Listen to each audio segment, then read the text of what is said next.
কথাটা শুনে তপনের চোখ মার্বেল হয়ে গেল। নতুন মেসোমশাই, মানে যার সঙ্গে কদিন আগে তপনের ছোটো মাসির বিয়ে হয়ে গেল দেদার ঘটাফটা করে, সেই তিনি নাকি বই লেখেন। সেসব বই নাকি ছাপাও হয়। অনেক বই ছাপা হয়েছে মেসোর। তার মানে তপনের নতুন মেসোমশাই একজন লেখক, সত্যিকারের লেখক। জলজ্যান্ত একখানা লেখককে কাছ থেকে কখনো দেখেনি তপন। দেখা যায় তা জানতই না। লেখকরা যে তপনের বাবা, ছোটো মামা বা মেজ কাকুর মতো মানুষ, এ বিষয়ে সন্দেহ ছিল তপনের। কিন্তু নতুন মেসোকে দেখে জ্ঞানচক্ষু খুলে গেল তপনের। বাংলা সাহিত্যে বিভিন্ন গল্প দিয়ে ঘেরা আমাদের এই নিবেদন।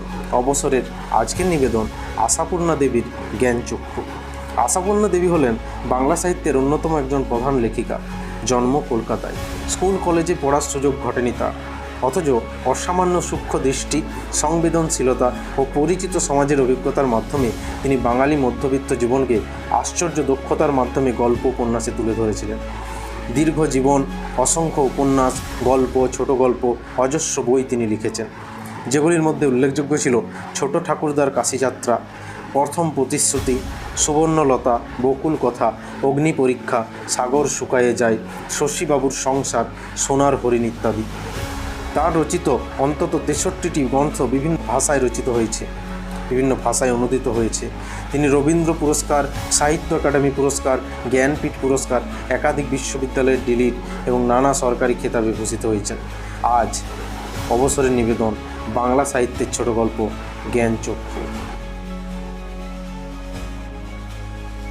আশ্চর্য, কোথাও কিছু উল্টোপাল্টা নেই, অন্যরকম নেই, একেবারে নিছক মানুষ।